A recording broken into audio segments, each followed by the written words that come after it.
Assalamualaikum, myself Muhammad Adil, lecturer in chemistry at Punjab Group of Colleges Sadiqabad campus. बेटा second year chemistry हमने start की हुई थी new syllabus के according. उसका पहला चैप्टर था, कल मैंने last lecture uses of group two compounds दे दिया, अपलोड कर दिया, आप लोगों ने देख भी लिया।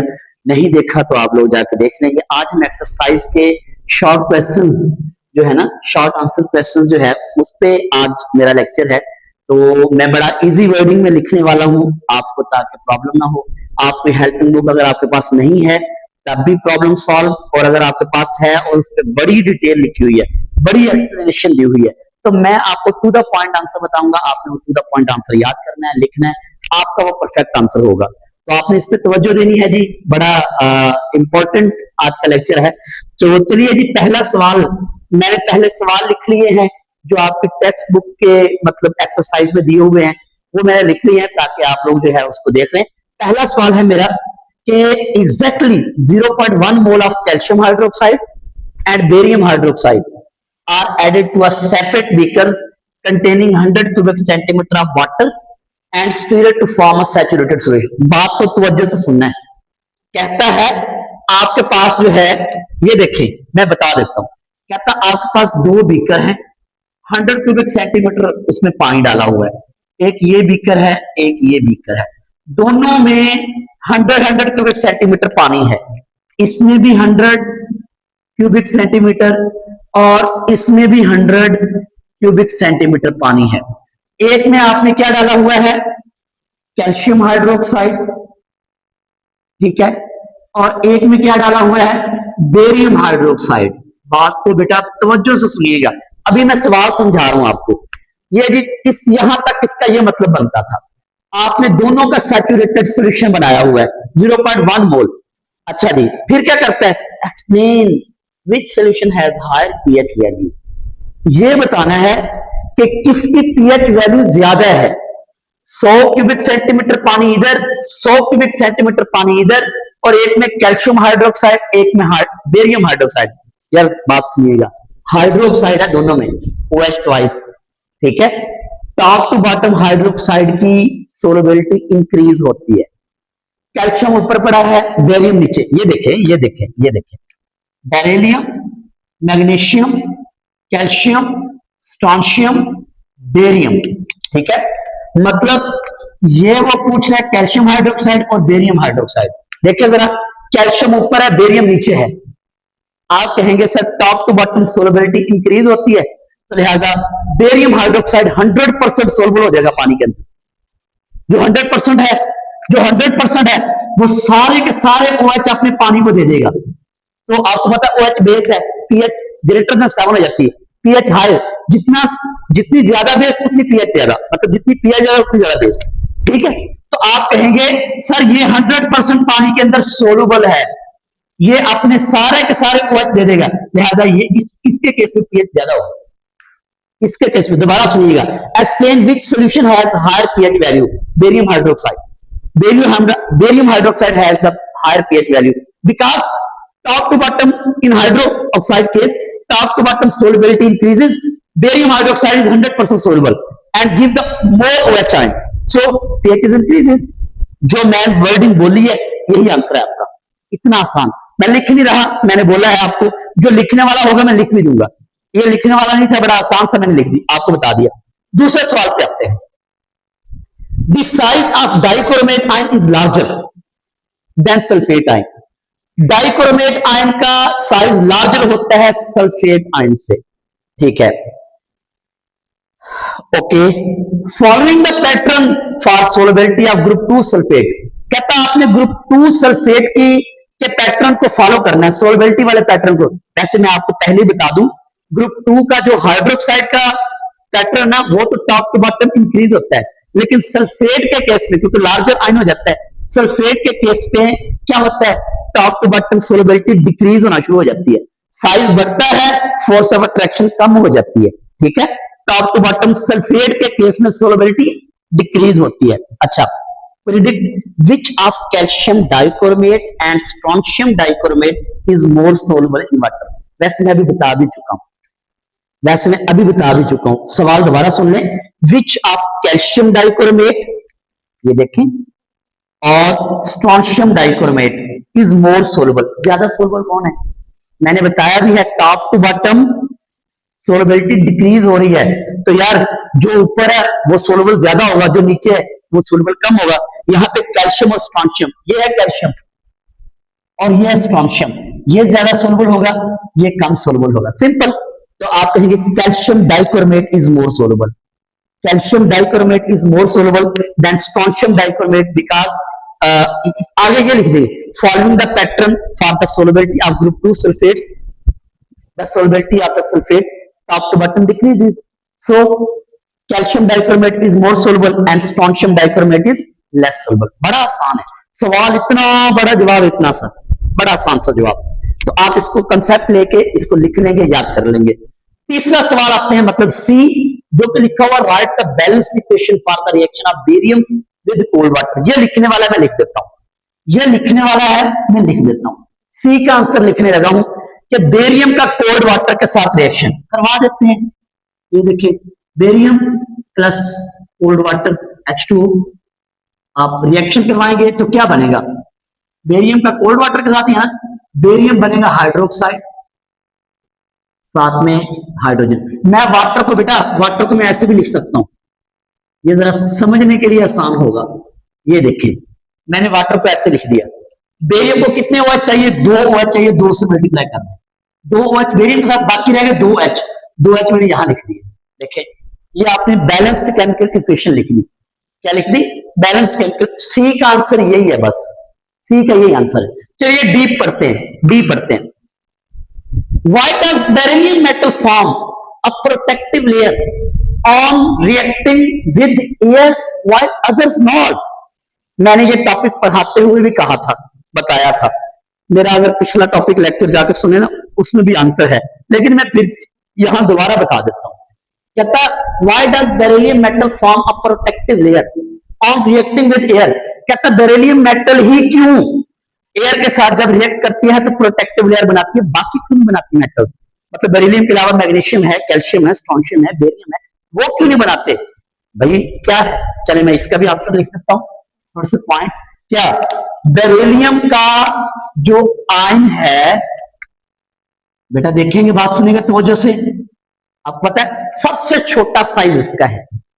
Beryllium ion has high charge density, high charge density, charge density सबसे ज्यादा। क्यों वाला चार्ज डेंसिटी ज्यादा है? क्यों चार्ज डेंसिटी ज्यादा? क्योंकि smaller size, high charge density due to smaller size, due to smaller size. So it easily react with oxide ion. Air के अंदर ऑक्साइड आयन है ना, उसके साथ इजीली रिएक्ट करके अपने ऊपर ऑक्साइड की layer impermeable. Wow, what is mean by impermeable? जिसमें से कुछ भी ना गुजर सके। परमिएबल होता है जिससे कुछ गुजर सके, इम्परमिएबल मजीद आगे ना वो ऑक्सीडेशन बेरिलियम की होगी ना रिडक्शन होगी। ठीक है, जब ऑक्साइड की लेयर इसके ऊपर आई वहीं पे बात खत्म, बस इम्परमिएबल लेयर बन जाएगी ऊपर। सो it easily react with oxide and form impermeable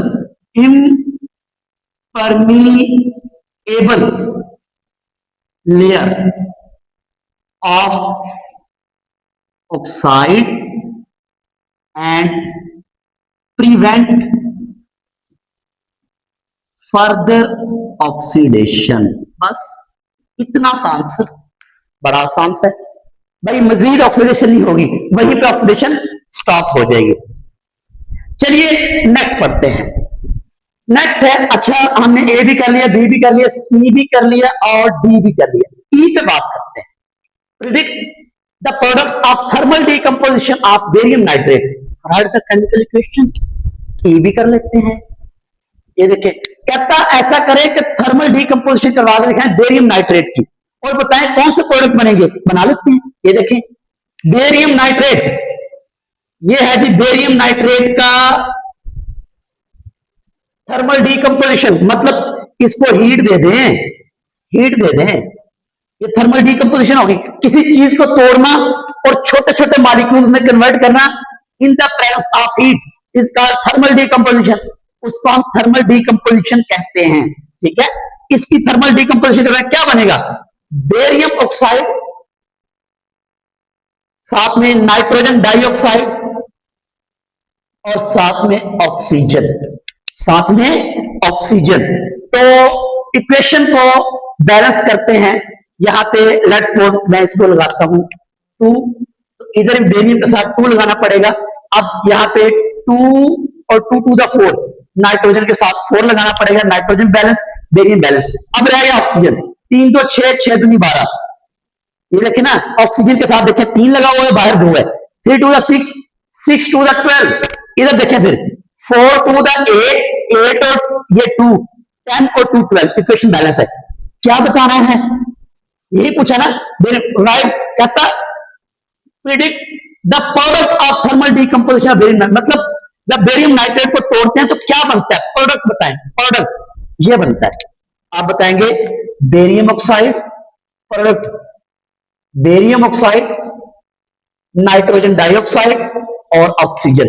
ये 3 प्रोडक्ट बता के इक्वेशन लिख लीजिएगा, बात खत्म, आपका सवाल कंप्लीट। बेटा एफ पे बात करते हैं। Why does solubility of group 2 hydroxide increases in terms of the relative change in hydration and lattice energy? बेटा फिर से हाइड्रोक्साइड की बात आ रही है। हाइड्रोक्साइड, यहां पे एक सवाल था हाइड्रोक्साइड वाला, हाइड्रोक्साइड वाला यहां भी सवाल था। ये कैल्शियम हाइड्रोक्साइड और बेरियम हाइड्रोक्साइड, मैंने कहा था टॉप टू बॉटम हाइड्रोक्साइड की सोलबिलिटी इंक्रीज होती है। ठीक है, टॉप टू बॉटम हाइड्रोक्साइड की सोलबिलिटी। लेकिन यहां पे थोड़ा सा सवाल चेंज है। क्या? Why does the solubility of group 2 hydroxide increases in terms of relative change in hydration energy, lattice. कहता है हाइड्रेशन एनर्जी और लेटिस एनर्जी में क्या चेंज आएगा? असल बात ये बताएं, असल बात ये बतानी है। तो जो से बात समझिएगा जरा। आते हैं जी इधर एफ की तरफ। एफ का आंसर क्या होगा जी? टॉप टू बॉटम तो हमने पता पड़ा सोलबिलिटी हाइड्रोक्साइड के केस में इंक्रीज होगी, लेकिन अगर देखें हाइड्रेशन एनर्जी और lattice energy top to bottom decrease होती है दोनों। बेटा आपने जो जवाब लिखना है मैं वो लिखने लगा हूं। जवाब आपने कहना है lattice hydration energy and latest energy decreases from top to bottom. अगर टॉप टू बॉटम जाए तो दोनों एनर्जीज डिक्रीज होती हैं, दोनों एनर्जी डिक्रीज होती हैं। लेकिन हमने क्या करना है? हमने ना ग्रुप 2 के हाइड्रोक्साइड के केस में बताना है इन दोनों में ज्यादा कौन डिक्रीज होती है। असल सवाल उसका ये है। ठीक है, ये देखें इन terms of the relative change, ये बताना है रिलेटिव चेंज कहां ज्यादा आ रहा है, बता देते हैं। अगर देखें थोड़ी तवज्जो से बात सुनिएगा। ये देखें ऊपर है बेरिलियम हाइड्रोक्साइड, फिर मैग्नीशियम हाइड्रोक्साइड, फिर कैल्शियम हाइड्रोक्साइड, फिर स्ट्रोंशियम हाइड्रोक्साइड, फिर बेरियम हाइड्रोक्साइड। इस तरह मैं इधर छोटा लिख रहा हूं क्योंकि मैंने बाकी पूरे करने हैं। अच्छा, टॉप टू बॉटम आए तो साइज बढ़ रहा है, फोर्स ऑफ अट्रैक्शन कम हो रही है। बेटा बेरिलियम हाइड्रोक्साइड जो है ये एक स्ट्रॉन्ग कॉम्प्लेक्स बनेगा, फोर्स ऑफ अट्रैक्शन स्ट्रॉन्ग होगी इसकी। ये पानी के अंदर इतना सोलबल नहीं होगा, स्ट्रॉन्ग है ना ये। तो नीचे है मैग्नीशियम हाइड्रोक्साइड, ये भी पानी के अंदर इतना सोलबल नहीं है, कम, थोड़ा बहुत सोलबल होगा। कैल्शियम हाइड्रोक्साइड उससे ज्यादा सोलबल, स्ट्रोंशियम हाइड्रोक्साइड और सोलबल, बेरियम हाइड्रोक्साइड और सोलबल। फोर्स ऑफ अट्रैक्शन भी जल्दी टूट जाता है। बेटा देखिए सोलबिलिटी तो इंक्रीज हो रही है, हाइड्रेशन एनर्जी में क्या होता है जो जल्दी सोलबल ना हो। लेकिन लेटेस्ट एनर्जी की बात सुनिएगा बेटा। अब देखें बेरिलियम हाइड्रोक्साइड, इसको तोड़ने के लिए जो एनर्जी दी जाती है उसको लेटेस्ट एनर्जी कहते हैं। इसको जल्दी नहीं तोड़ सकते, साइज छोटा, फोर्स ऑफ अट्रैक्शन ज्यादा, आप जल्दी नहीं तोड़ पाएंगे। नहीं जल्दी तोड़ पाएंगे तो एनर्जी ज्यादा देनी पड़ेगी। इसको थोड़ा जल्दी तोड़ लेंगे, एनर्जी कम देनी पड़ेगी। ये और जल्दी टूट जाएगा साइज बड़ा होने की वजह से, एनर्जी और कम देनी पड़ेगी। तो नीचे स्ट्रोंशियम हाइड्रोक्साइड और जल्दी टूट जाएगा, एनर्जी और कम। बेरियम हाइड्रोक्साइड में बिल्कुल कम। इसका मतलब lattice energy top to bottom ज्यादा डिक्रीज हो रही है। Lattice energy top to bottom more decreases. क्या लिखेंगे? More decreases. बेटा इतना सा आंसर है आपका। मुझे लगता है ये मैंने तो समझाया है, लिखते हुए आपने क्या लिखना है, hydration energy and latest energy decrease from top to bottom, but in hydroxide case of the group 2 the latest energy is more decreases than hydration energy. जो मैंने बोला ये आंसर लिखना है, बस बात खत्म। चलिए जी बात करते हैं जी पे। इन दो process write the balance equation for the precipitation of the magnesium ion from the sea water. बस उसने बैलेंस इक्वेशन पूछी है, हम बैलेंस इक्वेशन ही बताएंगे बस। और किसकी पूछी है, मैग्नीशियम आयन की, तो मैग्नीशियम आयन वाली बताएंगे। ये मैग्नीशियम आयन है और ये OH नेगेटिव आयन है, और आपको पता है एक मैग्नीशियम के लिए 2 OH नेगेटिव आयन चाहिए, तो ये बन जाएगा मैग्नीशियम हाइड्रोक्साइड, ये प्रेसिपिटेट बन जाएगा। उसने प्रेसिपिटेट पूछा, बेटा सवाल को तवज्जो सुनिएगा, दोबारा सवाल सुन लें। इन दो process write the balance equation for precipitate, मतलब वो वाली इक्वेशन बताएं जहां प्रेसिपिटेट बनते हैं। यही ये प्रेसिपिटेट, क्योंकि ये पानी के अंदर इनसोल्युबल है, क्योंकि ये पानी के अंदर इनसोल्युबल है, ये प्रेसिपिटेट बना देगा। फिर इसको हम क्या करेंगे, इसके अंदर HCl डालेंगे, मैग्नीशियम क्लोराइड बनाएंगे। मैग्नीशियम क्लोराइड आपको पता है आगे हल हो जाता है पानी के अंदर, उसको हम थोड़ा सा हीट करेंगे, मतलब कंसंट्रेट करेंगे, फिर उसके अंदर इलेक्ट्रिक करंट डालेंगे, मैग्नीशियम अलग क्लोरीन मिला देंगे। ओके, ये प्रेसिपिटेट सिर्फ यहां बनते हैं, इस इक्वेशन के अंदर प्रेसिपिटेट बनते हैं, बस ये प्रेसिपिटेट बनाता है। और इस दो प्रोसेस के अंदर प्रेसिपिटेट बनाने वाली कोई इक्वेशन नहीं है, सॉरी कोई इक्वेशन नहीं है, प्रेसिपिटेट कोई इक्वेशन नहीं बनाती। चलिए जी लास्ट सवाल पे हम आते हैं, लास्ट सवाल पे आते हैं। ये देखेंगे जी आखिरी सवाल है मेरे पास, which state one medical use of barium sulphate and magnesium hydroxide each. आपको पता है ना बेरियम सल्फेट, बेटा वैसे तो मैं बता चुका हूं यार, मेरा आखिरी लेक्चर लास्ट लेक्चर जिसके ऊपर लिखा हुआ है ना वहां पे मैंने दिया हुआ है। बेरियम सल्फेट को आपको पता ना बेरियम मील भी कहते हैं, क्या कहते हैं, बेरियम मील, इसको बेरियम मील भी कहा जाता है। बेरियम सल्फेट को बेरियम मील भी कहते हैं। ये फिर ना इंगल्फ करवाया जाता है, खिलाया जाता है पेशेंट को for X ray imaging of the digestive system. Digestive system का अगर एक्सरे करना है वो नजर नहीं आता ना क्लियरली, फिर बेरियम मील खिलाया जाता है, बेरियम सल्फेट, ताकि डाइजेस्टिव सिस्टम क्लियर नजर आए। ठीक है, फॉर ये बेरियम मील के तौर पे इस्तेमाल होता है barium sulphate for X ray imaging, for X ray imaging of digestive system, of digestive system, digestive system के लिए। और दूसरा किसका, मैग्नीशियम हाइड्रोक्साइड का। मैग्नीशियम हाइड्रोक्साइड कहां, मैंने बताया यार कई बार, जब सीने में तेजाबियत होती है डॉक्टर के पास जाते हैं वो एक हमें सस्पेंशन देता है, मैग्नीशियम हाइड्रोक्साइड तो होता है। ठीक है, आखिरी यूज इसका यही है, एंटासिड। क्या हम बेरियम मैग्नीशियम हाइड्रोक्साइड को लेते हैं एज एंटासिड, एंटा एसिड या एंटासिड कहते हैं फॉर लैक्सेटिव, पेट की सफाई के लिए भी लेते हैं, मतलब ये हमें एसिडिटी भी दूर करता है, लैक्सेटिव पेट की सफाई भी करता है, लैक्सेटिव के लिए। ठीक हो गया, ये इसके दोनों के यूज थे, बेरियम सल्फेट का, मैग्नीशियम हाइड्रोक्साइड का। जनाब ये आपके एक्सरसाइज के शॉर्ट क्वेश्चन थे, उम्मीद करता हूं आपने आप क्लियर कर लिए होंगे। फिर भी अगर किसी भी सवाल में प्रॉब्लम है, किसी जवाब में प्रॉब्लम है, सर आप मुझे जो है वो पर्सनली या आप मैसेज कर सकते हैं, कमेंट कर सकते हैं, जनाब मैं हाजिर हूं आपका जो है वो रिप्लाई देने के लिए। इंशाल्लाह हम मिलजुल के केमिस्ट्री आसान बनाएंगे और अच्छे नंबर लेंगे। अल्लाह ताला आपका और मेरा हामी नासिर हो। दुआ में लाजमी याद रखना है, चैनल को सब्सक्राइब नहीं किया तो कर लें। हम सेकंड ईयर की इंशाल्लाह जिंदगी रही तो सेकंड ईयर और फर्स्ट ईयर की इसी चैनल पे आपको सारी की सारी केमिस्ट्री मुकम्मल रहनुमाई के साथ अपलोडेड मिलेगी इंशाल्लाह कुछ माह तक। ठीक है जी, दुआ में याद रखेंगे और मिलेंगे इंशाल्लाह हम नेक्स्ट लेक्चर में। दीजिएगा इजाजत, अल्लाह हाफिज।